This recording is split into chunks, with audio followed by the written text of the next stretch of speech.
Warahmatullahi wabarakatuh. Waalaikumsalam warahmatullahi wabarakatuh. Selamat pagi anak-anak. Pagi Ibu.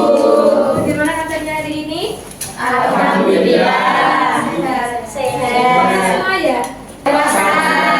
Oke, sebelum pelajaran hari ini kita mulai, marilah kita berdoa terlebih dahulu. Ketua kelas memimpin untuk berdoa. Semuanya berdoa hati mulai. Doa selesai. Alhamdulillah.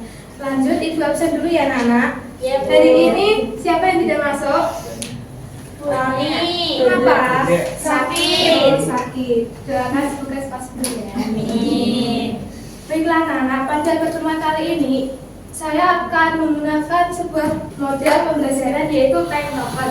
Ada yang tahu apa itu pembelajaran time token? Belum. Jadi pembelajaran time token itu pembelajaran yang menggunakan kupon berbicara. Nanti ada 4 tahap dalam pembelajaran kita hari ini. Yang pertama, Ibu akan menjelaskan sedikit materi mengenai pendidikan anti korupsi. Yang kedua, kalian nanti menyaksikan sebuah tayangan iklan yang berisikan pendidikan anti korupsi. Nanti disiapkan alat tulisnya, kalian fokus ke tayangannya dan membuat narasi dari video tersebut. Dapat dipahami? Nah, untuk tahapan yang ketiga, nanti kalian Ibu kasih waktu 5 menit untuk mengembangkan narasi yang sudah kalian buat. Di situ ada waktu lagi 4 menit untuk kalian diskusikan narasi yang sudah kalian buat dengan teman berpasangan. Jadi dua-dua berpasangan sampingnya ya Nana.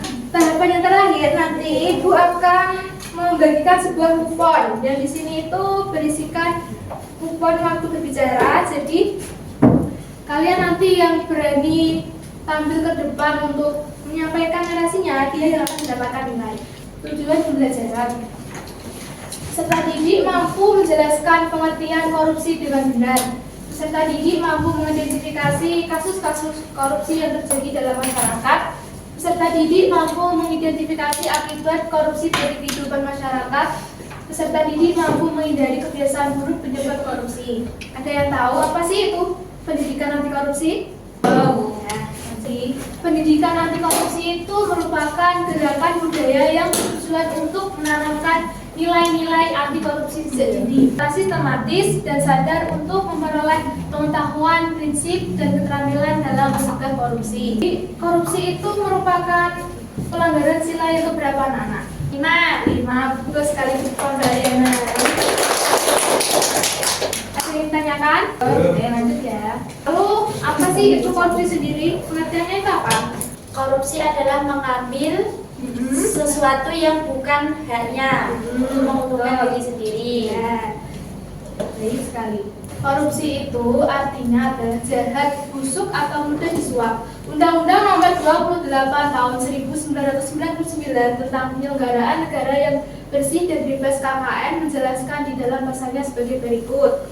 Bahwasanya korupsi adalah tindak pidana yang dilakukan orang yang secara sengaja melawan hukum, melakukan perbuatan memperkaya diri sendiri atau orang lain. Suatu korporasi dapat merugikan negara atau institusi baik secara langsung maupun tidak langsung, dan untuk memperkaya diri sendiri. Nah, intinya sama ya Nana. Korupsi itu ingin memperkaya dirinya sendiri. Dia itu bahagia, senang, tapi itu di bawah penderitaan orang lain, di atas penderitaan orang lain, seperti itu ya Nana.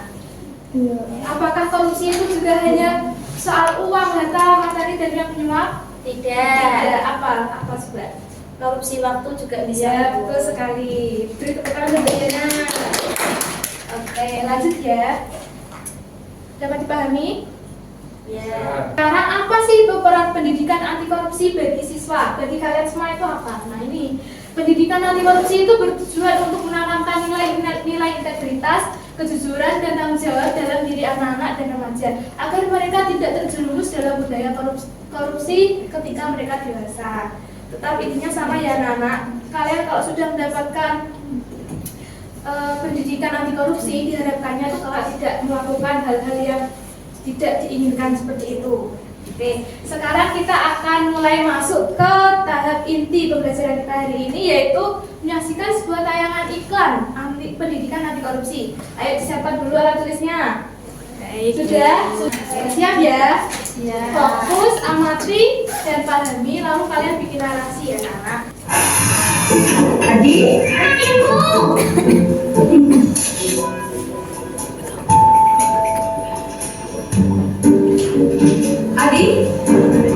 Ya Bu.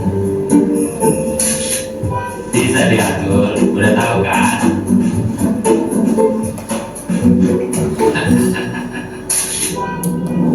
Korupsi menjadi enam. Tidak anti korupsi berarti pro korupsi.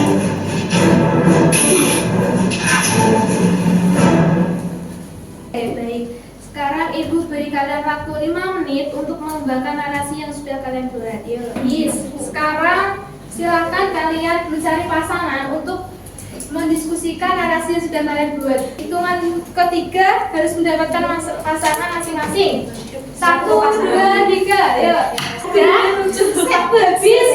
Nanti kalau nggak langsung nggak dapat nilai. Itu cuma kupon waktu, jadi kalian mendapatkan kesempatan. Sekarang siapa yang berani maju ke depan memanfaatkan kuponnya untuk menyampaikan narasinya? Ya, angkat tangan. Oke, Mbak Ima. Beri tangan buat Mbak Ima. Dari tayangan tadi, kita seharusnya dapat menghindari perilaku koruptif sebisa mungkin. Salah satunya dengan tidak berbohong, karena sekali kita berbohong, kita akan berbohong kembali untuk kedua kalinya, untuk menutupi kebohongan yang telah kita lakukan tadi. Bagus sekali. Beri tepuk tangan buat Mbak Ima. Dan siapa lagi yang berani menyampaikan narasinya ke depan? Ya, yuk Mbak Yana. Beri tepuk tangan buat Mbak Yana.